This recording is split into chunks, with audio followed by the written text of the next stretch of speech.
A don Vicente de Arana. Y,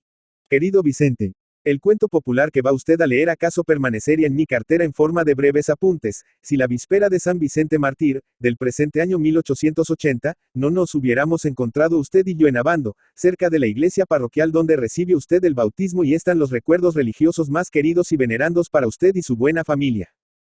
A pesar de que corrían los últimos días del mes de enero, era el tiempo todo lo hermoso que puede ser en tal estación. La temperatura, que en nuestros apacibles valles de Vizcaya apenas desciende nunca al grado de congelación, era este cruel invierno tan baja, que ya se habían helado casi todos los naranjos y limoneros de los mismos valles. Pero al de noche helaba con intensidad aquí desconocida, de día brillaba el sol espléndidamente, porque, como dije, no recuerdo en cuál de mis escritos. El cielo de Vizcaya, cuando le da por vestirse de azul, que es pocas veces, hasta la camisa se pone de este hermoso color. Como sé el amor que tiene usted a todo lo que se relaciona con la aldea natal, cuyos amenos campos han inspirado a su alma de verdadero poeta y a su patriotismo de verdadero vizcaíno tantos hermosos versos y tantas hermosas leyendas, de cuyo mérito da testimonio el éxito de su libro, modestamente titulado El oro y el oropel, háblole a usted de la festividad del día siguiente, cuya romería tenía probabilidades de ser muy concurrida y alegre, merced a la hermosura del tiempo. Cuando yo era niño pasaba casi todo el año pensando en la romería, o mejor dicho, en las romerías de la aldea, y particularmente en las de Nuestra Señora de la Asunción y San Roque, que eran las principales. Aunque se celebraban en el mes de agosto, o lo que es lo mismo, en la mejor estación del año, mi inquietud era grande temiendo que coincidiese con ellas algún temporal de aguas, que aunque fuese como bendición de Dios para los maizales, cuya cosecha es segura si las aguas no faltan desde mediados de julio a mediados de agosto, anulase las romerías de Nuestra Señora y San Roque, por nosotros, la gente menuda y aun la moza, tan esperadas y ansiadas durante todo el año. El único tributo que mi padre pagaba a la industria editorial consistía en comprar en la feria de San Andrés de Gordejuela el calendario del año siguiente, y un nuevo y curioso romance para mí, que tenía loca afición a estos romances, con cuya lamentable lectura, con la audición de los cantares de las muchachas de la aldea y con los encantos que la primavera traía a los bosques y heredades que rodeaban la casería paterna, empezaron a desarrollarse mis aficiones a la poesía artística, cuyo cultivador en España es una planta maldita con fruto de bendición. Como poco más o menos ha dicho Zorrilla, y como poco más o menos lo dice lo pobre, y a veces maltratado por las gentes que menos autoridad tienen para ello, que se encuentra algún amigo de usted después de haber encerrado en cerca de 30 libros el fruto que pacientemente ha ido recogiendo de ese cultivo. Al recibir de manos de mi padre con ansia y alegría indescriptibles calendario y curioso romanceo, no era este ni era el juicio del año, del calendario lo primero que devoraban mis ojos, sino el pronóstico astronómico del mes de agosto, para saber si promete o no buen tiempo para los días 15 y 16 a que corresponden las romerías de la Asunción y San Roque. Mi propensión, acaso errónea, a juzgar el corazón ajeno por el propio, me llevo, al encontrarme con usted, querido Vicente, la víspera de la fiesta de su aldea, a pensar en lo que sentía yo la víspera de la fiesta de la mía, y le di la enhorabuena por el hermoso tiempo con que se iba a celebrar la fiesta de San Vicente de Abando. Hasta los santos, me contesta usted, tienen más o menos fortuna. Nuestro querido y venerado San Vicente Mártir, que fue un gran santo, tiene la desgracia de que su fiesta se celebre en el rigor del invierno, y por bueno que sea el tiempo que corresponda a ella, es mucho menos lucida que la del santo más modesto cuya fiesta se celebra en verano. Parecióme recordar en aquel instante que entre la multitud de cuentos populares que yo había recogido de boca de las gentes que llamamos del pueblo, había uno que responde a esta queja de usted y la desvanece elocuentemente, pero no pude precisar los términos y las razones en que estaba formulado, y apenas regrese a casa, me dediqué a revisar los cuadernos que he ido llenando de apuntes en mis correrias por las aldeas vascongadas. Al fin di con el cuento popular que buscaba. Este cuento solo ocupa en mis apuntes un par de docenas de renglones y lleva la siguiente nota. Contónos este cuento Musquiz el de Durango, con motivo de quejarnos de que la fiesta de San Blas se celebrase en Abadiano en invierno. No sé, querido Vicente, si sabrá usted quién fue Musquiz. Se llamaba Nicolás de Zavala, pero era conocido con el apodo de Musquiz por su afición a comer cositas buenas que, como usted sabe, esto quiere decir tal apodo, y con él adquirió mucho renombre en la merindad de Durango, donde a cada paso se encuentra quien refiere ingeniosísimas anécdotas y cuentos que han sobrevivido al buen Musquiz. No sé si éste los inventaba o los recogía de boca de otros, pero lo cierto es que todos eran intencionados, agudos y oportunos, como el de las romerías, que va usted a leer. Antes de ensayarme en dar a los apuntes de este cuento la forma que el cuento tenía en boca de Musquiz, necesito decir algo acerca de esta forma, a pesar de que ya lo he hecho en Mari, Santa y en algún otro libro mío.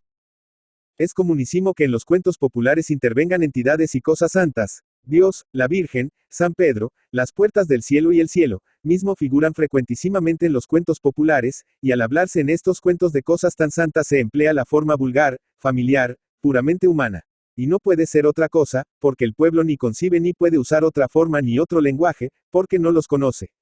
Lo que en este punto sucede con los cuentos sucede también con los cantares populares, en prueba de lo cual recordaré a usted aquel que dice: a San Pedro en el cielo le dijo Cristo: ahí te entrego esas llaves. Agur, perico. Y él te respondió: vaya usted descuidado, que aquí quedo yo. Ahora bien, el que como yo se dedica a recoger ese tesoro de filosofía y de sentimientos ingenuos, y con frecuencia, de profunda, moral, que oralmente ha ido pasando de siglo en siglo, reflejando la inventiva, las pasiones, el espíritu, las vicisitudes y hasta los modismos de la vida popular. El que como yo se dedica a esta tarea, a que se da grande y merecida importancia en todos los pueblos cultos, no puede, por mal entendidos escrúpulos, incurrir en el absurdo de despojar a los cuentos populares de lo que más los caracteriza, que es la forma popular, vulgar y familiar que tienen en su origen, porque muy absurdo sería, estéticamente pensando y hablando, aunque fuese muy santo, el poner en boca del pueblo que habla de Dios, de la Virgen, de San Pedro y del cielo, palabras y conceptos de forma tan elevada como corresponde a entidades y cosas tan santas. Lo único que en mi concepto puede y debe hacer el que como yo se dedica a dar ingreso en la literatura patria a estas creaciones populares, es hacer lo que yo hago, darles la dirección moral y filosófica, y la forma artística, y por tanto verosímil, que con frecuencia les faltan. El pueblo no cree pecar de irreverencia poniendo en boca de Dios, ni de la Virgen, ni de los santos palabras y conceptos familiares y vulgares, porque no concibe otras palabras ni otros conceptos. Haya, como casi siempre hay, en el fondo de esos conceptos y esas palabras la reverencia que entidades tan elevadas y santas merecen, y eso es lo principal, y eso es lo que basta para que nadie con razón pueda acusar al pueblo ni al recopilador de sus cuentos y cantares de que rebajan lo que se debe enaltecer. En cuanto al cuento popular de las romerías, léale usted, querido Vicente, y dígame luego si con la profunda moral religiosa y práctica que encierra, no está superabundantemente compensado el rebajamiento que algunos espíritus meticulosos y faltos de lógica puedan encontrar en su forma popular. 2. Los gritos de alegría que se daban en las romerías de Vizcaya desde principios de mayo a principios de octubre llegaban al cielo, y el glorioso San Blas, obispo y mártir, cansado de oírlos, exclamó: esto es para acabar con la paciencia de un santo. Con que los que tenemos la desgracia de que nuestra fiesta caiga en invierno nos hemos de contentar con que todo el obsequio que se nos haga se reduzca a cubrir el expediente con la asistencia de unos cuantos devotos, con encendernos un par de velas de mala muerte y con decirnos una misilla sin sermón ni nada, al paso que para los que tienen la fortuna de que su fiesta caiga en verano, todos los obsequios han de parecer pocos, como que Vizcaya se despuebla para ir a visitarlos. Campaneo por aquí. Cohetes y tamboriles por ala, gritos de alegría por todas partes, la iglesia como un ascua de oro todo el santísimo día. Misas desde que Dios amanece o antes. Misa mayor diaconada y cantada y aun con sermón y música, ofrendas de dinero, de cera y exvotos. En fin, obsequios y más obsequios. Si esta desigualdad entre las fiestas de invierno y las de verano es justa, que venga Dios y lo vea. Nada, desde hoy mismo pongo pies en pared para que esto no continúe así. Y estoy seguro de salirme con la mía, porque el Señor es justo en todo y por todo, y no puede consentir por más tiempo esta desigualdad, que es obra de los hombres. En efecto, el glorioso San Blas se dedicó inmediatamente a hablar del asunto a todos los santos y santas cuya festividad caía en invierno, y tuvo la satisfacción de que todos ellos conviniesen en que tenía mucha razón y era necesario tomar una determinación que acabase para siempre con la monstruosa desigualdad de que San Blas se quejaba tan fundada y amargamente. Y tan terminante y unánime fue el asentimiento de todos y todas, que no hubo la menor discrepancia, y en este asentimiento tuvo sin duda origen la frase, díjolo Blas y punto redondo, que quedó como proverbial desde entonces. A propuesta del mismo San Blas se convino en celebrar una reunión general para discutir el asunto con la madurez debida y acordar lo que convenía hacer para el buen éxito de la pretensión. Llegado el día de la reunión, fue esta tan concurrida, que no faltó a ella ningún santo ni santa de los que en Vizcaya tienen erigido templo o altar, con tal que su festividad cayese desde 1 grado de noviembre a 1 grado de mayo. El mismo San Blas dio cuenta en un breve pero elocuente discurso del objeto de la reunión, y acogidas sus explicaciones con unánimes muestras de aprobación y asentimiento, se procedió a la elección de mesa que dirigiera la discusión, recayendo la presidencia en el patriarca San José, como debido homenaje al glorioso Padre putativo de nuestro Señor Jesucristo, y el cargo de secretario en el Santo Ángel de la Guarda, como el más joven y apto para tan importante cargo. Después de una detenida discusión, en que como es de suponer, reino el mayor orden, y por todos los que tomaron parte en ella se manifestaron los más santos propósitos, se convino por unanimidad en redactar una exposición al Señor y presentársela por medio de una comisión, que se convino también constase de los bienaventurados que componían la mesa. El santo ángel de la guarda, valiéndose de una pluma que arrancó de sus alas, redactó en el acto la exposición, que se leyó y aprobó unánimemente en medio del mayor entusiasmo, y hasta fue calificada de documento notabilísimo por autoridades tan competentes como el glorioso apóstol Santo Tomás, que, como es sabido, nunca pecó de optimista. La comisión, presidida por el patriarca San José, se presentó al Señor, que la recibió con la benevolencia que era de esperar, y más yendo, residida por su glorioso Padre. Y después de exponerle en breves pero expresivas frases lo que los santos cuya festividad cae desde 1 grado de noviembre a 1 grado de mayo solicitaban para poner eficaz correctivo a la injusticia de los hombres, le entrego la exposición. Leyóla el Señor en el acto con mucho detenimiento, expresando en su divino rostro el placer que le causaba la lectura de documento tan bien puesto, y enseguida dijo al santo presidente de la comisión: Padre, me parece justo que en Vizcaya se festeje a los santos cuya festividad cae en invierno con la misma devoción y el mismo lucimiento con que se festeja a aquellos cuya festividad cae en verano. Pero para que así suceda habría que trastornar las estaciones, y esto sería en perjuicio de la mayoría de los santos, porque es público y notorio que la inmensa mayoría de los que reciben culto en Vizcaya se compone de aquellos cuya festividad corresponde a los meses de mayo, junio, julio, agosto, septiembre y octubre. Si esta exposición fuera de la mayoría yo me apresuraría a resolverla con un como se pide, pero como es de la minoría, no tengo más remedio que resolverla con un no al lugar. Iba el patriarca San José a replicar a su divino hijo putativo, cuando se oyó un gran ruido a las puertas del cielo. El Señor tiró de la campanilla, y enseguida acudió el glorioso San Pedro. ¿Qué ruido es ese, Pedro?, le preguntó el Señor.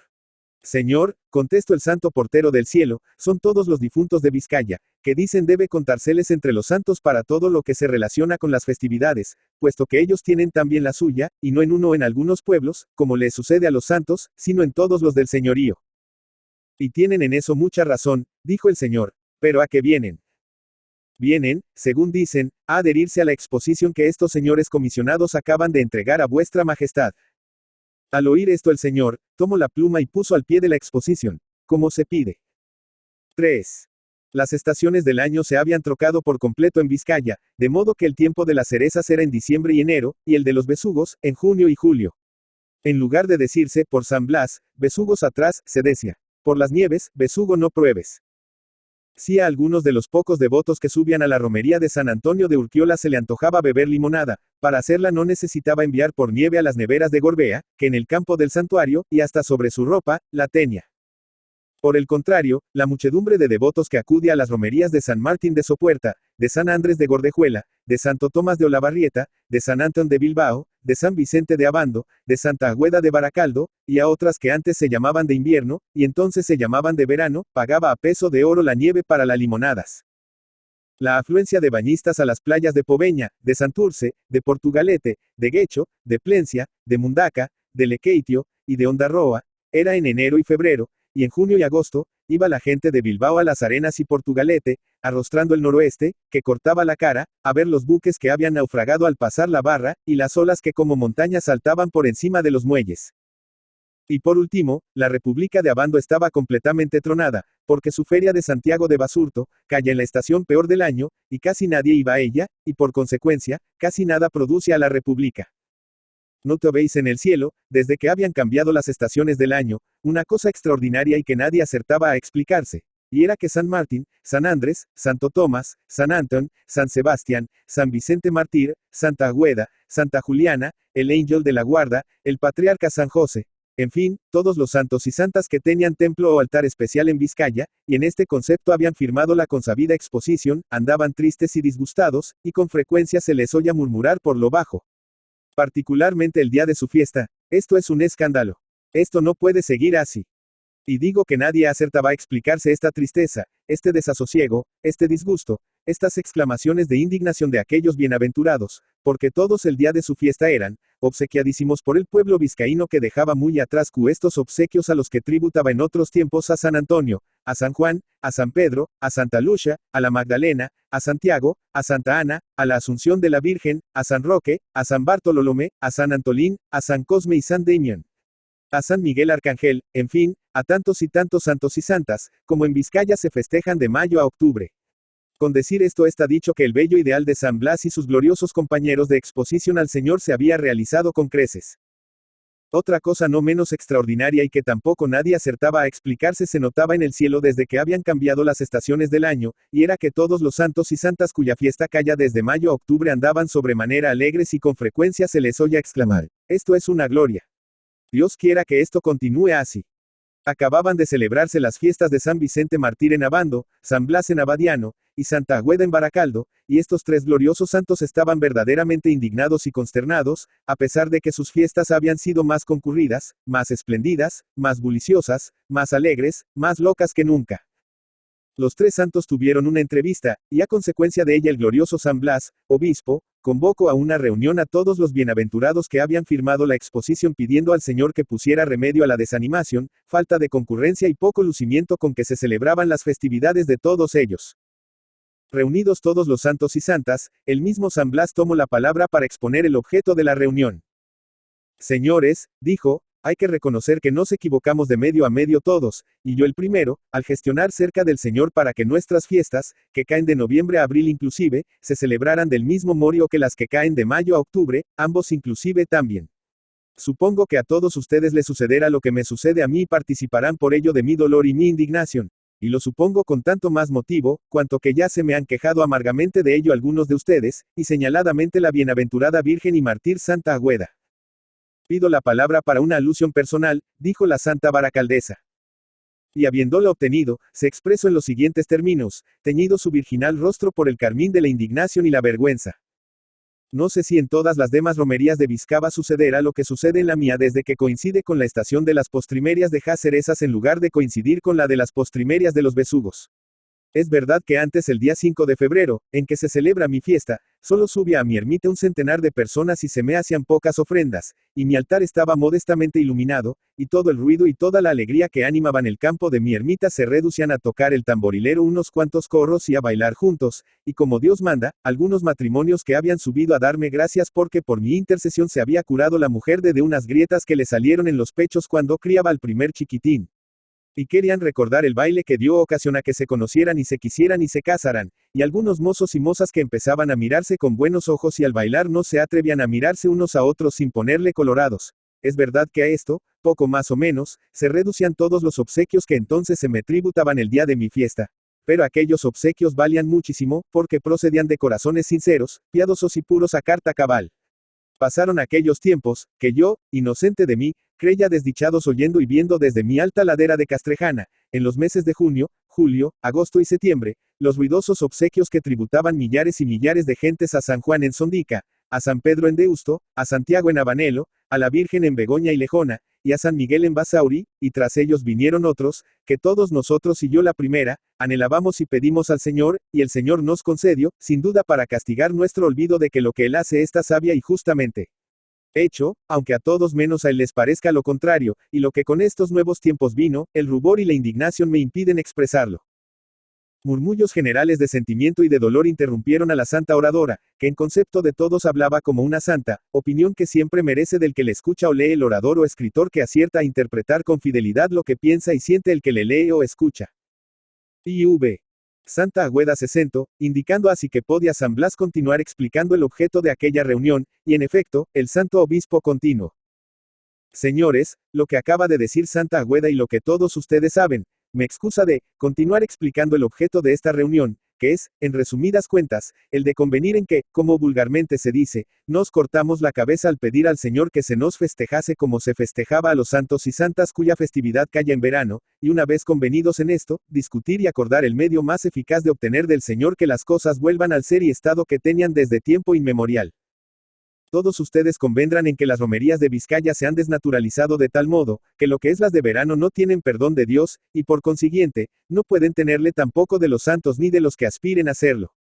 Originariamente eran una fiesta de carácter puramente religioso, a que el pueblo asistía para pedir una gracia al santo o a la santa, o para dárselas por haberla recibido, y después de haber practicado este piadoso acto, todos se volvían a su casa como unos viejos. Después no faltó quien creyese que los romeros al salir del templo no harían ascos a un bocado y un trago, con tanta más razón, cuanto que la mayor parte de ellos habían madrugado y a todos se los debía haber bajado el desayuno a los talones, trepando a los vericuetos donde generalmente estaban los santuarios. Una vez facilitada a los romeros la proporción de echar un remiendillo al estómago en torno del santuario, como de la panza sale la danza, los romeros se decidieron a echar un bailecillo, pensando que echándole en debida forma no habría en ello pecado, pues el santo rey David solía echarle delante del arca santa. Así siguieron las cosas por espacio de siglos hasta que llegaron estos tiempos, y las romerías, perdiendo enteramente su carácter de fiestas religiosas, con un si es no es de inocentemente profanas, se convirtieron en desenfrenado alarde de glotonería, de embriaguez, de deshonestidad, de camorra y de desobediencia a toda autoridad que intenta, por ejemplo, impedir que se baile, de modo que entre hombres y mujeres se hace públicamente lo que ninguna familia un poco decente consentiría que se hiciese en su casa. He explicado, que el objeto de esta reunión, y ahora la reunión toca lo demás. La reunión, después de aplaudir estrepitosamente el discurso del glorioso San Blas, acordó que constituyeran la mesa los mismos señores que la habían constituido la otra vez, y después de larga y sensata discusión, se convino en redactar una exposición al señor pidiéndole que volviera las cosas al ser y estado que antes tenían. Redactada inmediatamente la exposición por el santo ángel de la guarda, que hacía de secretario, y aprobada por unanimidad, la firmaron todos y todas, y al día siguiente la mesa, presidida por el patriarca San José, se presentó al señor para entregársela. El señor recibió a la comisión con su natural benevolencia y con la que era de esperar yendo presidida por su glorioso padre putativo. Enterado de la exposición, sonrió con tristeza, y dijo a los comisionados: encuentro un solo inconveniente para decretar esta exposición con un como se pide, y es el de que está suscrita por la minoría de los que solicitaron y obtuvieron todo lo contrario de lo que en ella se pide. Hijo, le replico con mucho respeto y amor el glorioso presidente de la comisión, permíteme decirte que los firmantes somos exactamente los mismos de la otra. No, querido padre, porque a la otra se adhirieron todos los difuntos de Vizcaya, que constituyen inmensa mayoría que ahora falta, sin duda porque no está conforme con lo que ahora se pide. Es verdad, asintieron con sentimiento el patriarca San José y sus compañeros de comisión. Pero en aquel instante se oye un gran ruido a las puertas del cielo, y llamado el glorioso portero San Pedro y preguntado por el Señor qué ruido era aquel, San Pedro le contestó: Señor, son todos los difuntos de Vizcaya que vienen a adherirse a la exposición que han entregado a VM estos señores comisionados, porque dicen que hasta en las inmediaciones de sus campos santos se ha empezado, el día de su triste fiesta, a celebrar romerías donde se come, se bebe y se baila indecentemente. Oír esto el Señor y poner al pie de la exposición, como se pide, todo fue uno. Al despedirse del Señor los comisionados, el patriarca San José le rogó encarecidamente que de un modo u otro pusiera término a la escandalosa degeneración de las romerías, y el Señor contestó a este ruego con acento y faz de profunda tristeza. Ay, padre, Vizcaya sufrir el castigo de esa degeneración y otras, perdiendo lo que más ama en la tierra, y los que primero lloraran en Vizcaya tal perdida serán los padres y los hijos. Los primeros, como reos de culpas pasadas, los segundos, como reos de culpas presentes. Esto dijo el Señor, serán el cumplimiento de su terrible anuncio las lágrimas que hace 4 años derraman en Vizcaya padres e hijos. ¿Quién sabe, Señor, quién sabe? Antonio de Trueba. Antonio de Trueba y de la Quintana Galdames, 24 de diciembre de 1819, Bilbao, 10 de marzo de 1889, fue un escritor español, conocido también como Antonel de los Cantares. Nació en la localidad vizcaína de Galdames el 24 de diciembre de 1819 y su nombre completo era Antonio María de Trueba y de la Quintana. Hijo de campesinos muy pobres, su vocación literaria se despertó con los romances de ciego que le traía su padre cuando venía de visitar una feria. Tuvo que abandonar pronto la escuela para trabajar la tierra y el mineral de las minas de las Encartaciones, su lugar natal.